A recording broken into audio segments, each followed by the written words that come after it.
All right, we're back for another Friday Financial Wrap with Mr. Michael Zuber. How are you, Michael? I'm doing very well, man. How are you? I'm doing good, man. I'm telling you, I am high as a kite off of the event last week. What a great event, great people, absolutely amazing. I, I got to say, man, it was just world class. The people there, the people make the event. The community, the people make the event. Yeah, I couldn't agree with that more. It's as somebody who spent nearly 100 grand on that event, knowing that the largest contributor to the event being amazing is the community, the folks in the crowd. Um, and that's the only thing I can't control. It is a Right. little nerve wracking, but the crowd outdid it again. The energy, the freedom to negotiate, talk to new people. I was flying around both days and thoroughly impressed. Thoroughly impressed. Very impressive. Let's get into the show. This is for February the 21st, 2025. Let's get into it. Trump.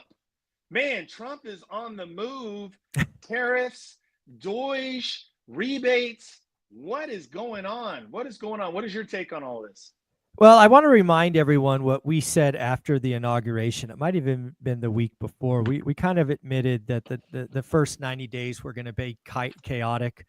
We should all kind of step out of the way and let the chips fall where they are and kind of figure out what's real versus what's not real. And I think we're in the middle of that, right? As of yesterday, it's been 1 month. So today is a month and a day of his second term. And I don't know why I would change my opinion. We've got 69 days left of the first 90, and let's see what he does. It seems like executive orders every day, seems like threats of tariffs every day. And I can't keep up and frankly don't want to. I'll wait to figure out what's real and what's not real, what is said for effect, what is said for a reaction versus what actually happens.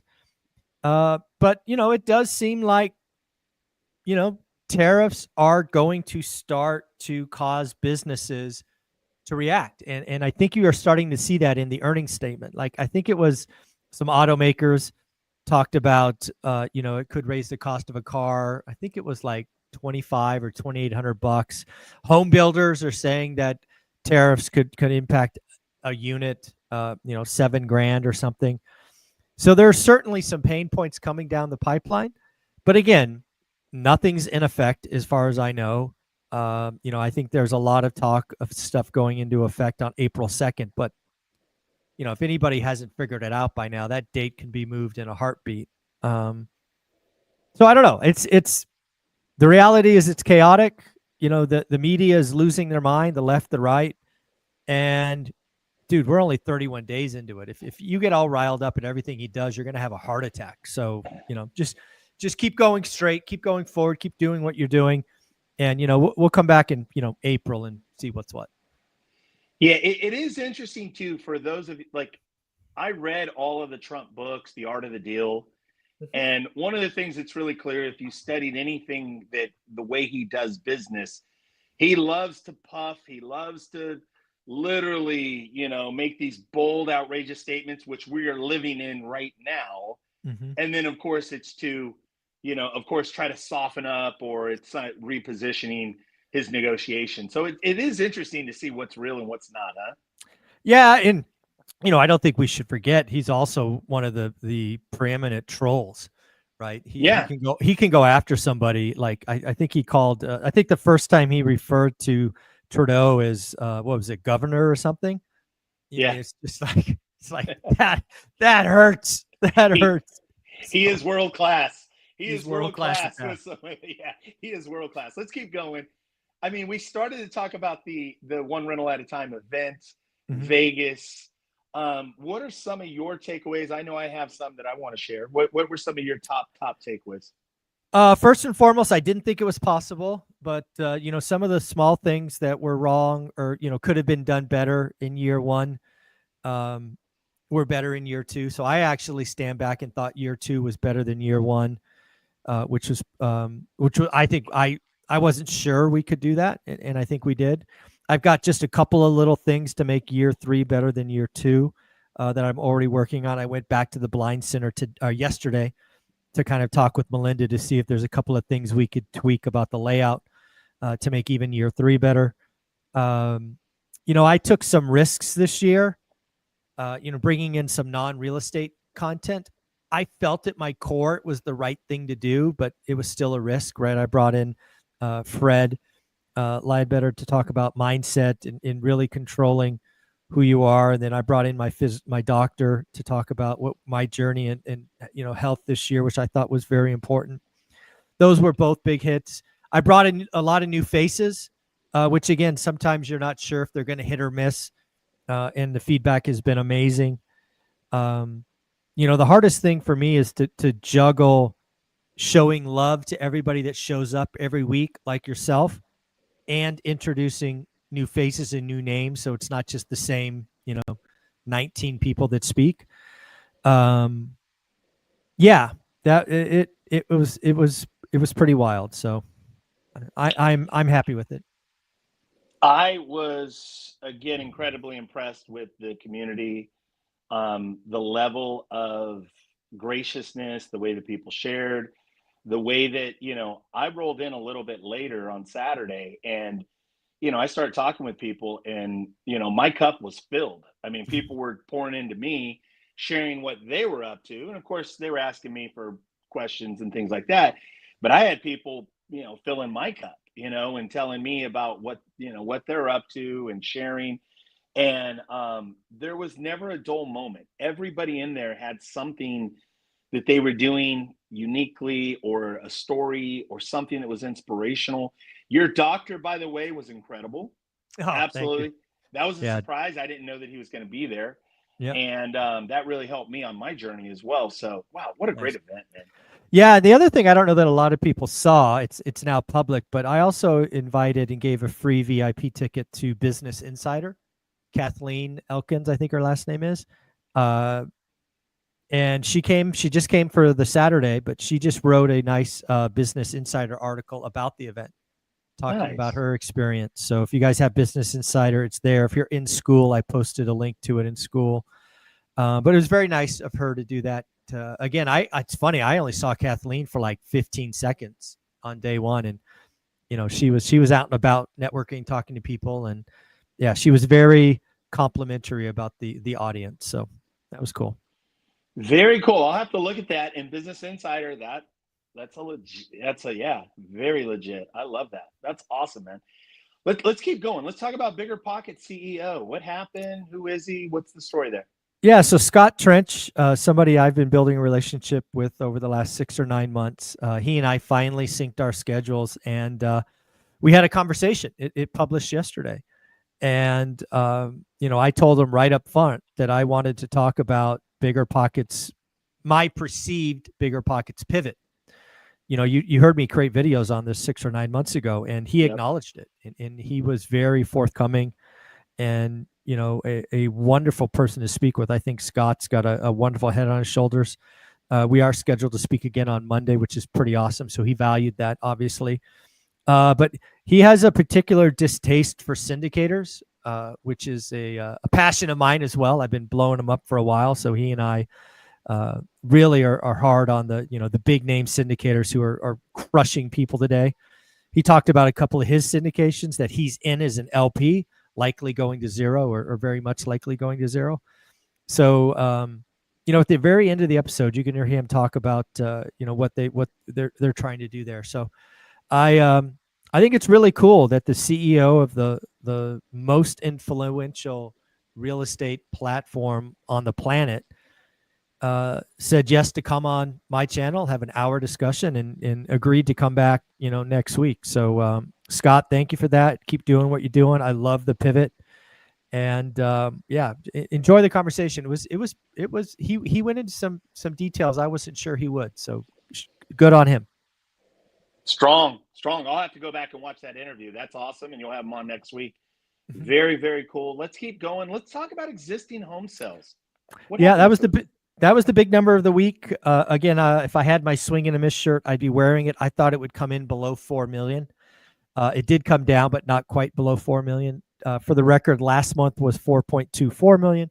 Expectations were for 4.13, came in at 4.08, a fall of nearly 5% month on month, but up 2% year on year. So it's interesting to think, well, how bad this January was. It was still better than last January.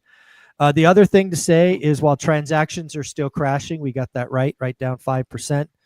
Prices are up. Prices are up 4.8%, another record. And 4.81% year on year. Supplies now at 3.5%.